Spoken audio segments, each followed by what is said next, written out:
Today, we're going to dive into some social behaviors that, we see all the time. Maybe we even do them ourselves, but we don't really get what's going on underneath. So let's peel back those layers and see what's really happening. I mean, have you ever been there? You're in a packed room, people are all around you, but you feel like you could just vanish and no one would even notice. It's a really common feeling, and we're about to figure out why. Okay. Or what about this one? Someone literally bumps into you, but you're the one who immediately blurts out, "Oh, I'm so sorry." These little moments, they seem like nothing, right? But they actually tell us a whole lot about what's going on inside. So what is really happening here? Because these aren't just, weird quirks or personality traits. No, these are patterns, and they have some really deep psychological roots that tell a big story about our past and how we see ourselves today. It's so easy to just slap a label on someone. Oh, they're just shy, or they're awkward, or wow, they're way too polite. But today, we're going to go way past those surface-level judgments and get to the real psychology that's driving all of this. So to really understand what's happening, we first have to get good at spotting the patterns themselves. And as I go through these, just think, do any of them sound a little familiar? Maybe in your own life or in someone you know? All right, first up, the excessive apologizer. And look, this is so much more than just being polite. This is a constant need to say sorry for taking up space, for having an opinion, pretty much for just existing. At its core, it's a strategy, a way to try and head off any kind of conflict or disapproval before it can even start. And this quote right here, it just nails the internal monologue, doesn't it? The real driving force isn't guilt. It's this deep, deep fear of being a burden to someone. It's all about trying to make yourself smaller so nobody can judge you. Okay, next up is what we can call the invisible person pattern. This is that feeling we talked about right at the beginning, that profound sense that your presence, your ideas, they just don't even register. And what happens? Well, the natural result is you just pull back, you get quiet, and you fade right into the background. This shows you just how powerful that belief can become. It stops being a fleeting feeling, and it hardens into this core belief that your thoughts just don't have any value. So it feels way safer and honestly easier to just keep them to yourself. And our third pattern is social isolation. Now, this can look like having very few close friends, or maybe not at all. It can even mean being completely cut off from your family.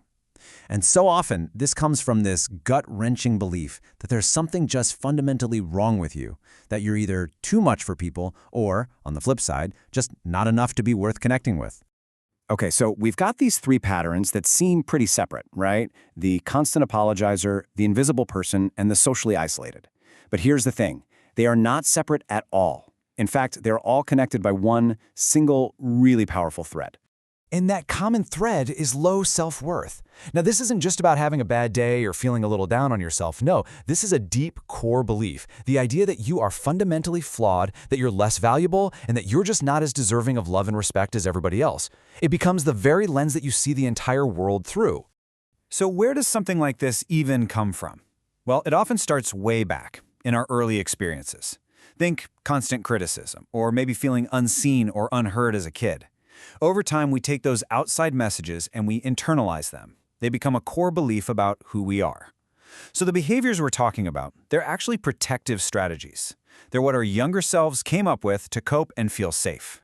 And this is where it all clicks. You can draw a direct line from that inner feeling to the outer behavior. Over-apologizing, that comes from I must be at fault. Feeling invisible, that's rooted in I don't deserve attention. And social isolation is often fueled by that painful thought, people are just better off without me. And underneath it all, a massive fear of rejection. This right here, this shows the huge gap between what people see and what's actually happening.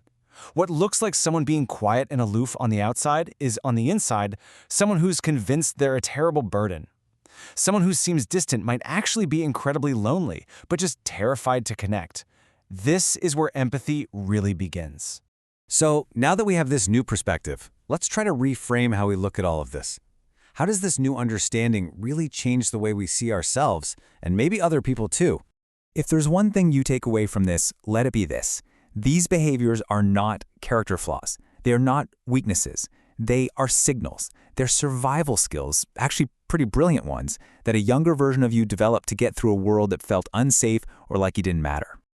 Understanding the why behind the behavior, it really changes everything. It's the first and honestly the most critical step toward having empathy, not just for other people, but maybe most importantly, for ourselves. So, I'll just leave you with this final thought to chew on. What would change in your relationships and how you see yourself? What would change if we approach these behaviors with curiosity instead of judgment?